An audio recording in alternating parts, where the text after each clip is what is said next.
இந்த மூவி உண்மை சம்பவத்தை தழுவி அப்படியே எடுத்திருக்காங்க. ஏன்னா இது உண்மையிலேயே நடந்த ஒரு சம்பவம் தான். அதை அப்படியே கதையா நம்ம முன்னுக்கு கொண்டு வந்திருக்காரு நம்ம மாரி செல்வராஜ். ஃபர்ஸ்ட் ஹாஃப் பொறுத்தவரை நல்லா என்டர்டைன்மெண்ட்டாக காமெடியாக போச்சு. அண்டு அந்த ஸ்கூல் போர்ஷனில் பார்க்கும்போது எனக்கு சின்ன வயசு ஞாபகம் அப்படியே வந்துச்சு. ஏன்னா அது அப்படியே தான் இருக்குது. எனக்கு என்னோட சின்ன வயசு ஞாபகம் அப்படியே கண் முன்னுக்கு வந்த மாதிரி இருந்துச்சு.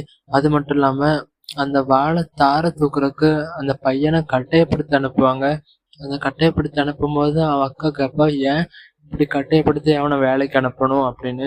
அதுக்கு அவங்க அம்மா ஒரு ஆன்சர் சொல்லுவாங்க. அது என்னன்னா, இப்போ நான் இருக்கிறதுனால ஒன்றும் இல்லை, நான் இறந்தப்புறம் அவன் உழைக்கணும், உழைச்சாதான் இந்த கிராமம் அவனை உயிரோட வச்சுக்கும், இல்லாட்டினா அவனை கொன்னே போட்டுரும், உழைப்பு முக்கியம் அப்படின்னு அந்த உழைப்பை பற்றி நல்லா சொல்லியிருப்பாங்க. உண்மையிலேயே அதை தானே, உழைப்பு இருந்தால் தான் நம்ம முன்னேற முடியும், பணம் கிடைக்கும், பணம் இருந்தால் தான்